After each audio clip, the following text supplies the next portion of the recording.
जय हिंद दोस्तों। आज मैं 2 अप्रैल 2025 की मॉर्निंग की हेडलाइन लेकर के आया हूँ। देखिए आज की प्रमुख सुर्खियाँ। निखिल सिंघल को उत्तर प्रदेश अनमोल रत्न पुरस्कार से सम्मानित किया गया। स्पेस एक्स ने फ्रेम 2 पोलर ऑर्बिट मिशन पर निजी क्रू को भेजा। भारत चीन ने राजनयिक संबंधों को 75वीं वर्षगांठ मनाई। इंडिया बार शो 2025 भारत का पहला अंतर्राष्ट्रीय बार और पेय व्यापार शो है। Star air aviator revenue system का उपयोग करने वाली पहली भारतीय एयरलाइन बनी। देखिए यूपीएससी के पॉइंट ऑफ व्यू से मोस्ट इम्पॉर्टेंट क्वेश्चन है ये, जिसमें संयुक्त राष्ट्र द्वारा labels and trends morality report जारी की हुई है। ठीक है, 2022 में बाल मृत्यु दर घटा करके 4.9 मिलियन हो गई है। ठीक है, जो 2000 के बाद से वैश्विक 5 वर्ष से कम आयु वाले बच्चों की मृत्यु दर U5MR में उल्लेखनीय कमी को दर्शाती है। 2022 में 5 वर्ष से कम आयु के 2.3 मिलियन बच्चों को मृत्यु जीवन के पहले महीने में हुई है और 5 और 24 वर्ष की आयु के 2.1 मिलियन युवकों की मृत्यु हुई है, और जबकि जीवित रहने वाले संभावनाओं में असमानता बनी हुई है, विशेषतः उप सहारा अफ्रीकी में, जहां 2030 तक 5 वर्ष से कम आयु के 35 मिलियन बच्चों की मृत्यु होने का अनुमान है। नेक्स्ट पॉइंट है हमारे यहाँ अवार्ड्स और ऑनर्स से रिगार्डिंग एक न्यूज़ आई हुई है, जिसमें यह बताया गया है कि निखिल सिंघल हैं, उनको उत्तर प्रदेश अनमोल रत्न पुरस्कार से सम्मानित किया गया है। ठीक है, ये इंपॉर्टेंट हो सकता है एग्जाम के पॉइंट ऑफ व्यू से। बिगोर मीडिया वर्ल्ड वाइड के संस्थापक निखिल सिंघल को PR और रणनीतिक संचार में उनके नेतृत्व के लिए उत्तर प्रदेश अनमोल रत्न पुरस्कार मिला है। PR परिदृश्य में सिंघल ने अभिनय योगदान को मान्यता देते हुए ताज लखनऊ में श्री अखिलेश यादव द्वारा यह पुरस्कार प्राप्त किया है। ठीक है, नोएडा हाई साइज फेडरेशन के अध्यक्ष के रूप में सिंघल ने निवासियों के अधिकारों और सामुदायिक विकास की वकालत की है। ये इस पॉइंट ऑफ व्यू से इनको ये पुरस्कार मिला हुआ है। हमारे पास एक स्टेट अफेयर्स से रिगार्डिंग एक न्यूज़ और आई हुई है, जिसमें उमर अब्दुल्ला ने महिलाओं के लिए मुफ्त बस सेवा शुरू। उमर अब्दुल्ला जम्मू कश्मीर महिलाओं के लिए निःशुल्क बस सेवा शुरू की, और जिसका उद्देश्य यात्रा को सुविधा और सुगमता बढ़ाना है। इस पहल का अनावरण शेर ए कश्मीर इंटरनेशनल कॉन्फ्रेंस सेंटर में मंत्री सतीश शर्मा और सकीना ईटू की उपस्थिति में किया गया है। इस कदम से क्षेत्र में महिलाओं को अधिक गतिशीलता और सहायता मिलने का अनुमान है। स्टेट अफेयर से एक और अच्छी न्यूज़ ये है कि कोंकण क्षेत्र में महाराष्ट्र का शिप यार्ड चालू हुआ है, और महाराष्ट्र के समुद्री क्षेत्र को कोंकण के दाभोल में स्क्वायर पोर्ट शिप यार्ड के चालू होने का महत्वपूर्ण बढ़ावा मिला है। शिप यार्ड ने स्टील कटिंग समारोह के साथ अपील शुरू की, जो जहाज निर्माण गतिविधि की शुरुआत का प्रतीक है। हजूर मल्टी प्रोजेक्ट की सहायता से कंपनी शिपयार्ड को ब्रिटेन स्थित एक शिपिंग कंपनी से ऑर्डर मिला हुआ है। स्टेट अफेयर से एक और न्यूज़ हमारे सामने आई हुई है, जिसमें मिजोरम ने वर्ष भर चलने वाली स्वच्छता अभियान शुरुआत की, जिसका नाम है हनातलांग पुई। ये नाम याद रखिएगा, पेपर के पॉइंट ऑफ व्यू से इम्पॉर्टेंट है। आइजोल ने शहरी विकास गरीबी उन्मूलन विभाग AMC और CYMA द्वारा 1 वर्ष तक चलने वाली पहल हंतरलंगपुई स्वच्छता अभियान की शुरुआत की है।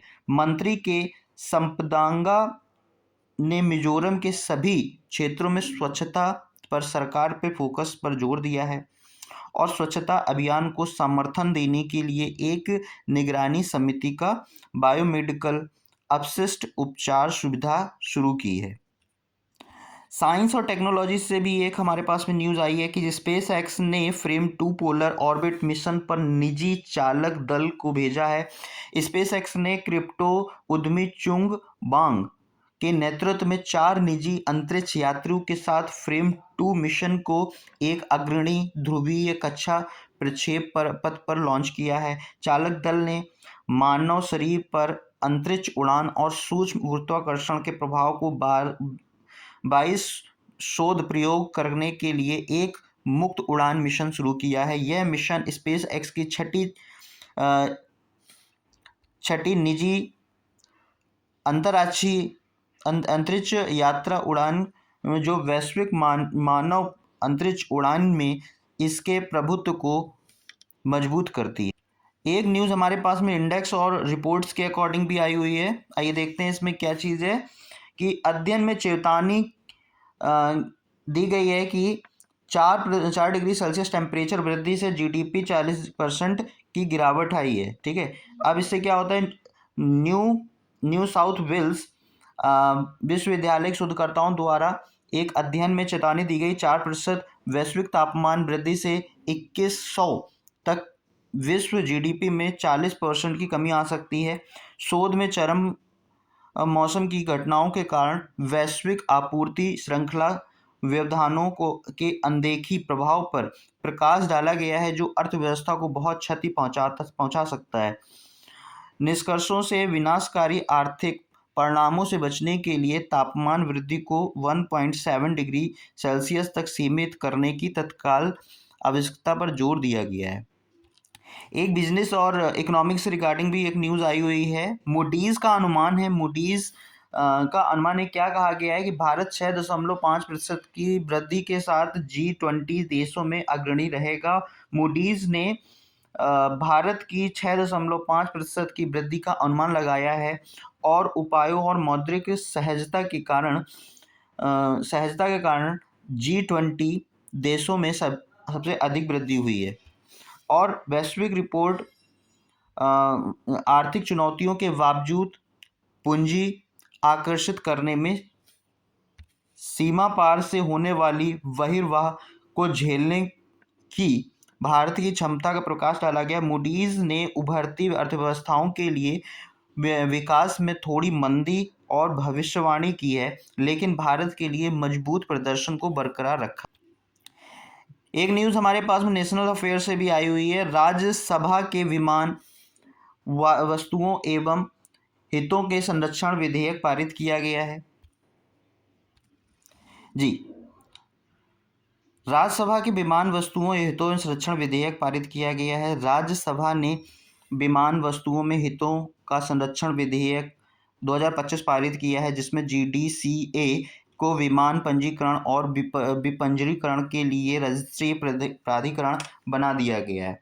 नागरिक उड्डयन मंत्री ने भारत के तीसरे सबसे बड़े विमान बाजार के रूप में उभरने का प्रकाश डाला है, जिसमें घरेलू यात्रियों की संख्या 2014 में 6.7 मिलियन से बढ़कर के 2024 में 161.3 मिलियन हो गई है। भारत का विमान बेड़ा 2014 में 359 से बढ़कर के 840 हो गया है। नेशनल अफेयर से एक और अच्छी न्यूज़ आई हुई है। इंडिया बार शो, भारत का पहला अंतर्राष्ट्रीय बार पेय व्यापार शो गुरुग्राम में IBS 2025 26-27 अप्रैल भारत का पहला अंतर्राष्ट्रीय बार और पेय व्यापार शो होगा, जिसमें प्रदर्शन और master class, virtual distillery tour और नेटवर्किंग इवेंट शामिल होंगे। इसमें अंतर्राष्ट्रीय क्लासिक और प्लेयर वॉर ट्रेडिंग एंड प्रतियोगिता बार क्वींस चैलेंजेस IBS अवार्ड शामिल है। इस कार्यक्रम में प्रतिष्ठित वॉर टेंडर्स प्रतियोगिताओं एवं आयोजित की जाएंगी, जिससे वैश्विक प्रतिभाओं के लिए एक मंच प्रदान किया जाएगा। नेशनल अफेयर से एक और न्यूज़ है, ये है कि star air aviator revenue system का उपयोग करने वाली पहली भारतीय एयरलाइन बनी है।